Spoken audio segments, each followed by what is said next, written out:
Hey everybody, welcome back. So today we're going to be doing the video a little differently than how I normally do my videos.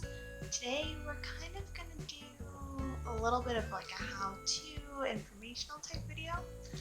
I've been playing Animal Crossing a long time, but I always learn new stuff about the game that I didn't know before. So today we are going to be talking about money and making money. I just wanted to give you guys like a how-to on some of the easiest ways to make money in this game because, you got loans to pay off, we got Million Bell Crowns to buy, so let's just get right to it. So one of the first things to do, and this is, probably the biggest gamble out of everything that I'm going to talk about today, is turnips. So every Sunday, Daisy Mae shows up in the morning to sell her turnips, and every week it's kind of a gamble on whether or not that's going to pay off. And if it does, it can make you a ton of money. If not, you might take a loss. But the best thing to do is to just try it out and see if it works or not. And another great thing to have is connections. If you have friends that play, or if you go online to different forums, you might be able to find people that are willing to let you go to their island and sell turnips on days that they have high prices.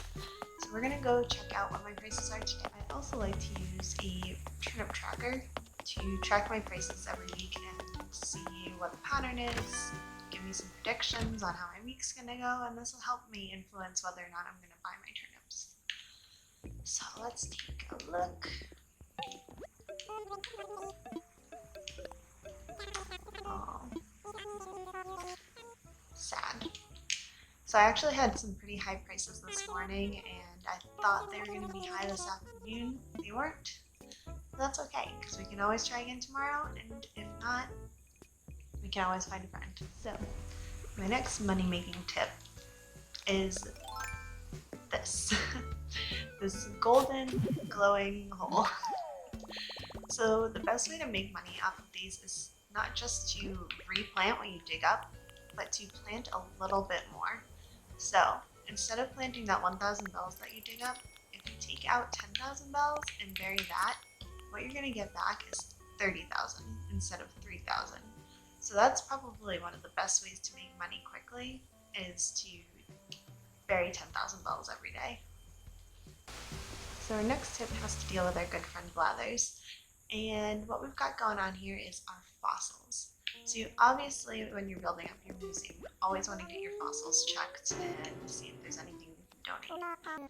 Even after your museum's done, if you're still digging up fossils, you want to get them assessed anyway. The reason for this is that unassessed fossils are pretty much worthless. Like, you could have something really cool that would have sold for a lot if you had gotten it assessed, but otherwise it's just a rock. Timmy and Tommy don't know the difference until it's been assessed.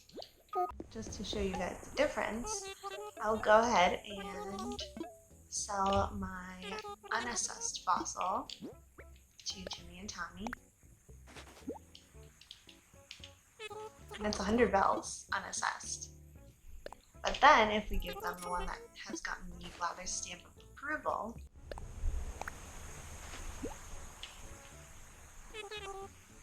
this one's 4,500, so it really is worth it to take a couple seconds to go visit Blathers and get all your fossils assessed that you're going to be selling.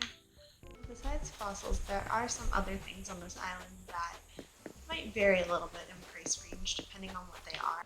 And one of those things is seashells. So some of the seashells are worth a lot of money, like the giant clams and the conchas, but then there's other ones that aren't worth so much money, stuff like the cowrie. So when you're picking up seashells, if you get a giant clam or a conch or even a piece of coral, it might be worth it to sell it. If you get something a little lower in value, like a cowrie or a Venus comb, you might want to try crafting something instead to get more money. And another varying item is our fruit. So coconuts are worth 250 bells. Non-native fruits, so the fruit that didn't originate on your island, are worth 500 bells each. So it might be worth it to plant a little orchard, especially if you want to get a lot of money really quickly and plant a bunch of non-native fruits. Something else that you can do is take your native fruit to a friend's island that doesn't have that fruit and sell your native fruit at their island, because there it will count as a non-native fruit and you'll get that 500 bells apiece. Alright, and the last tip I have for you guys today is the little sign right outside of Timmy and Tommy's shop. So this sign tells you what the hot item of the day is. So today it's a silo and a shell arch. So the hot items sell for twice as many bells as they usually would, and if you're just using basic materials, this can be way better than just selling the materials. One of the hot items today was a shell arch, so we're going to go ahead and sell the shell arch that I have and see how much money it makes. So twice the usual amount for this is 24,720 bells. We're definitely going to sell that, make that money.